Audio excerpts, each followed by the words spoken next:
Well, hello everyone. My name's Elaine Birchall and I'm starting these videos a little bit early. So the title of our project together is Conquer the Challenges. Well, we have just been dealt our first major challenge and I want to bring it to you.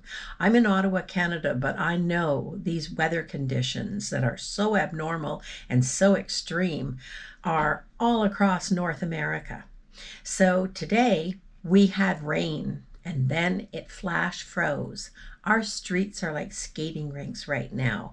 And now, following on the heels of that, we've got snow. And the snow could be by 3 o'clock in the morning on the 24th of December up to 2 feet.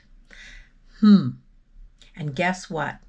The person who removes our snow is on holidays in Jamaica.